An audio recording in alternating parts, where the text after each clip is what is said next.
네, 안녕하세요. 국강의 고전문학입니다. 네, 지금부터 한시 들어갑니다. 한시 작품의 양이 방대합니다. 어마어마하죠. 중요한 것만 추려서 시대별로 나눠서 인물별로 수업하겠습니다. 네, 빨리빨리 할 거예요. 자, 일단 한시의 기본 이론부터 보겠습니다. 한시, 뭡니까? 한문시입니다. 한문시. 한문으로 된 거예요. 중화문화 공동체, 공통의 갈래입니다. 그래서 중국에도 한시가 있고, 일본에도 한시가 있고, 우리나라에도 한시가 있고, 이거 한국 문학입니까? 우리 국문학 국어에서 과연 할 필요 있습니까? 라고 할 때요.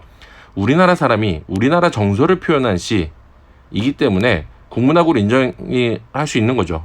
더군다나, 중세 시대까지, 그렇죠? 고대에서 중세까지요. 중화 공통 언어, 중세 공통 언어인 문자 한자를 사용했기 때문에 그것을 꼭 이건 남의 나라 거다라고 할 수는 없는 거죠. 그래서 국문학으로 인정을 할 수 있습니다. 인까지밖에 안 나왔네요. 인정입니다. 네. 그럼 창작 시기는 언제입니까? 네. 가장 오래된 시는 이제 오늘 배울 고구려 시부터 남아 있습니다. 남아 있는 거지 그 전에 지어지지 않았다 그런 건 아닙니다. 그 전에도 창작되었을 수도 있습니다. 남아 있는 건 고구려 시대 것부터입니다. 을지문덕 아시죠? 네, 그때부터입니다. 지금도 한시를 쓰고 계시는 분들이 있습니다. 한시 시인들이 계십니다. 우리가 몰라서 그러지. 네. 자, 형식 보겠습니다. 형식은요, 한 줄에 몇 글자냐에 따라서 5원, 7원, 언이요 글자수예요. 글자수. 얘는 줄수. 그쵸? 다섯 글자, 일곱 글자, 5원 절구, 5원이다, 7원이다, 이렇게 되는 거고요. 줄수, 4줄짜리다, 8줄짜리다가 가장 기본입니다. 사실은 8줄짜리가 기본이고, 4줄짜리는 8줄짜리의 반이다, 이렇게 보시면 되고요. 4줄짜리, 8줄짜리. 그래서 4줄짜리는 절구다. 그래서 5원 절구, 7원 절구. 그 다음 율시다. 8줄, 5원 율시, 7원 율시 이렇게 됩니다. 그 다음 배율, 10줄 이상을 뭐 배율이라고 이야기하는데요. 뭐 5원 배율 이런 식으로는 얘기 안 합니다. 그냥 배율이다라고만 얘기를 하고요. 뭐 그냥 굉장히 길다 뭐 이런 식으로 얘기를 하죠. 혹은 율시가 반복되는 1년, 2년, 1수, 2수, 3수 이렇게 이어져 있는 연시들이 있는 경우가 있고요. 그렇지 않고 그냥 막 125수, 245수, 255수 뭐 이런 식으로 수가 아니라 255줄, 255행 막 이런 식으로 그렇죠. 대서사시 뭐 이런 것들도 있습니다. 네. 그런 걸 그냥 배율이다 이렇게 이야기하는 거고요. 여기 고시라는 애가 있네요. 고시. 고시라는 애는요. 뭐냐면은 이 한시의 형식이 당나라 때 정착이 됐습니다. 당나라 이전 시와 당나라 이후 시를 나누는데요. 당나라 이후 시는요, 절구와 율시의 형식이 어떠냐면요, 여기 보시면은 짝수행 마지막 글자에 가군을 맞춥니다. 이게 운율을 이렇게 가군 뭔지 아시죠? 라인 맞추는 거예요. 그런데 이게 모음하고 받침, 그러니까 중성, 종성 정도만 맞춰주면 돼요.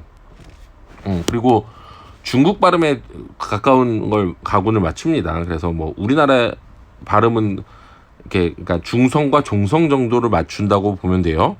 그다음에 1행까지도 맞추기도 합니다. 이게 이 절구나 율시에서 맞추는 건데요.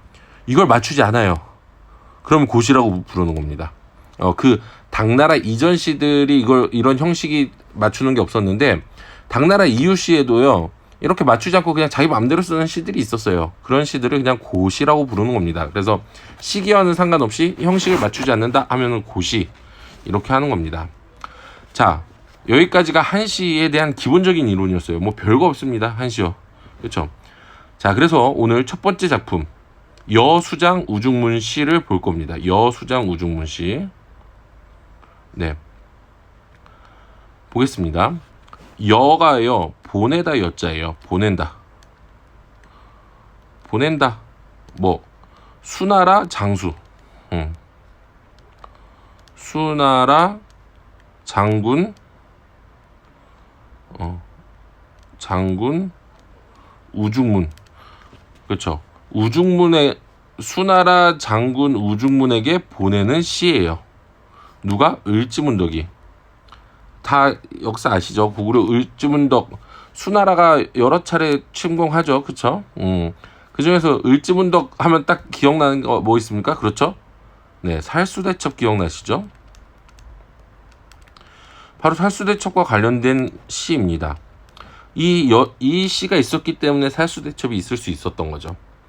살수가 어딘지 아직 뭐 정확하게 뭐 이야기가 고증이 정확하게 되어지고 있지 않은데요. 그쵸? 여러 가지 논쟁들이 있죠. 살수가 어딘지에 대해서. 그 다음에 뭐 진짜로 댐을 쌓았느냐 안 쌓았느냐 뭐 이런 얘기들이 있는데요. 어쨌든 내용은 이렇습니다. 수나라 양제가요 100만 대군을 이끌고 고구려를 침공했죠. 그 중에서 이제 별동대를 30만 명을 끌고 우중문이 이제 싸우는데요. 사실 100만 대군이라고 해도 뒤에 지원 병력이고요. 진짜로 싸우는 사람들은 한 50만 명 정도 되는 거죠. 그 중에서 30만이면은 별동대라고 하면 진짜 얘네들은 진짜 싸우는 특공대들이거든요. 진짜 싸우는 애들만 데리고 오는 거예요. 누가? 우중문이요. 그래서 빨리 싸우고 치고 싹 빠져야 돼요. 그래서 다시 뒤에 있는 그 보급대대랑 빨리 다시 붙어야 돼요. 근데 이 30만을요 을지문덕이요 계속 툭 치고 나오고 툭 치고 빠지고 하면서 여기 살수까지 끌고 온 거예요. 그러니까 지는 척하고 조금 빠지고 지는 척하고 조금 빠지고 그래서 살수를 딱 사이에 두고 서로 진을 치고 이제 버틴 거죠. 그 다음에 뭘 해야 되냐면 근데 사실 이 을지문덕의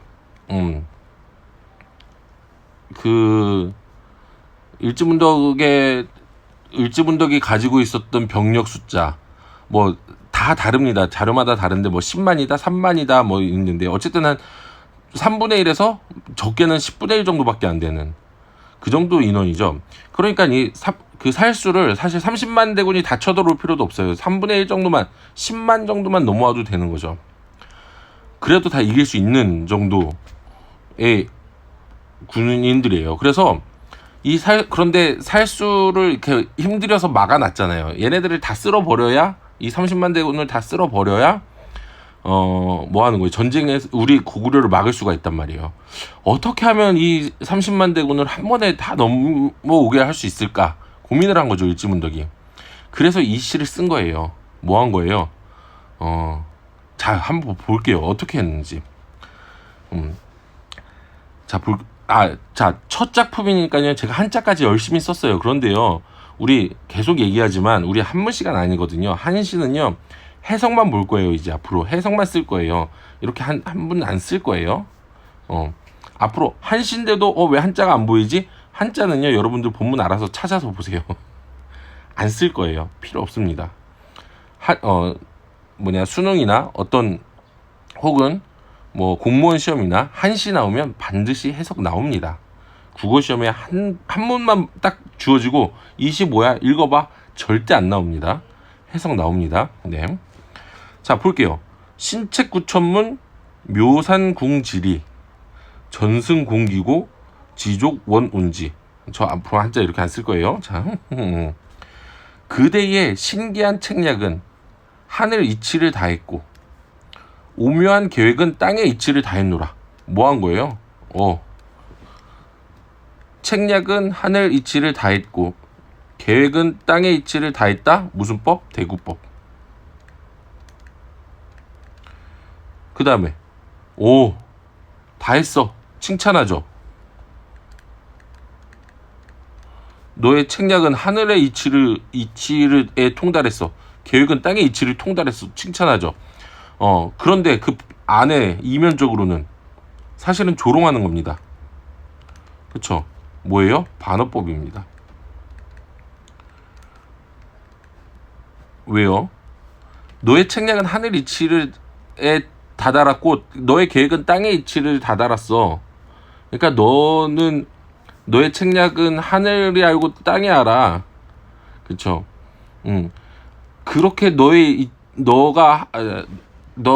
책략과 계획이 하늘의 이치에 다다르고 땅의 이치를 다 했는데 난 이미 그걸 다 알고 있어. 이런 거죠. 그러니까 넌 대단해. 하지만 난 다 알고 있어? 뭐 이런 정도의 느낌이죠.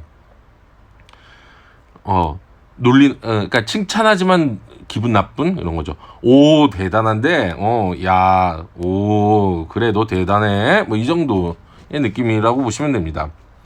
자, 그래서 전쟁에 이겨서 그 공이 이미 높으니, 이미 높대요. 이미 높아요. 이미 높다는 건 뭐예요? 더 이상 이길 수 없다는 거예요. 뭐 하는 거예요? 이미 높아, 너 이제 더 이상 이길 수 없어.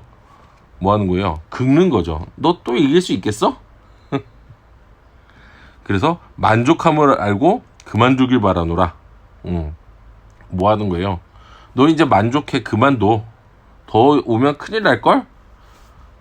너 넘어오면 큰일 날 거야 라고 오히려 더, 야, 너 넘어와봐. 가만히 안 둘 텐데 라고 하는 거죠. 뭐 하는 거예요? 막 긁는 거예요. 화를 돋우는 거죠. 화를 돋우는 거죠. 그래서 어떻게 해요? 30만 대군이 다 넘어갑니다. 그래서 이 북을 터트리면서요, 그쵸? 전멸하고요. 한 2, 3천 명만 목숨을 건져서 달아났대요. 그러니까 사실 100만 대군이 내려왔는데 그 중에 30만 명 죽었는데 나머지 70만 명 있지 않냐? 아까 말씀드렸잖아요. 100만 대군 중에서 싸울 수 있는 사람들은 그렇게 많지가 않다는 거예요. 뭐예요? 다 뭐, 그러니까 군대가 있으면요, 전투병이 있으면 그 지원병들이 있잖아요. 뭐 밥 지어주고, 그쵸? 전쟁 무기 날라주고 무기 만들어주고 이런 사람들이라는 거예요. 싸울 수 있는 사람들은 여기 다 와 있었던 건데 그 사람들이 다 죽었다는 거예요. 그래서 고구려를 지켜낸 살수대첩이었습니다. 네.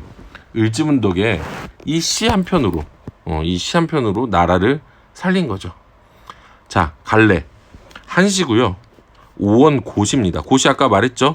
운율 지켰어요, 안 지켰어요? 지킨 것 같은데. 여기 보면은, 그렇죠. 리, 지 하면 이 정도면 지킨 것 같은데, 여기가 조금, 그렇죠. 원래 이렇게 1행, 2행, 4행을 지켜주는 게 맞거든요. 그래서 고시, 그 다음에 풍자적이죠. 반어적이고요. 주제 적장에 대한 조롱과 야유. 이게 억양법입니다. 억양법 기억하십시오. 억양법. 앞에서는 누르고 뒤에서는 부추기거나 먼저 나무라고 나중에 칭찬하는 등, 그쵸?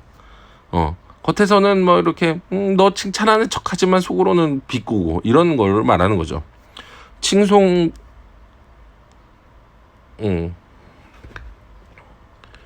뭐예요? 칭송한 뒤죠. 칭송한 뒤 경고와 위협을 하여 적의 퇴각을 유도했다. 퇴각을 유도한 게 아니라 더 오게 한 거죠. 그쵸? 자, 근데 중요한 거, 이게 뭐예요? 현재까지 전하는 우리나라 최고 가장 오래된 한시라는 겁니다. 네, 이렇게 해서 오늘은 한시, 그쵸? 한시의 형식 간단하게 이야기했어요. 당나라 이후에 5원 율시, 5원 절구, 7원 율시, 7원 절구, 그 다음에 당나라 이전, 그러니까 형식을 지키지 않는 시가 고시라는 시가 있다. 고시라는 형식이 있다. 한시도 우리나라 사람이 우리나라 정서를 표현한 시기 때문에 국문학으로 인정할 수 있다. 그 다음에 고구려 시인 여수장 우중문시, 그쵸? 을지문덕이 지었다. 이렇게 했고요. 다음 시간에는 이제 최치원의 시를 한번 쭉 살펴보는 시간 가질 겁니다. 네. 하루에 하나씩 1일 1국강 하다 보면, 그죠? 쌓이고 쌓이면 만점이 되겠죠. 화이팅입니다.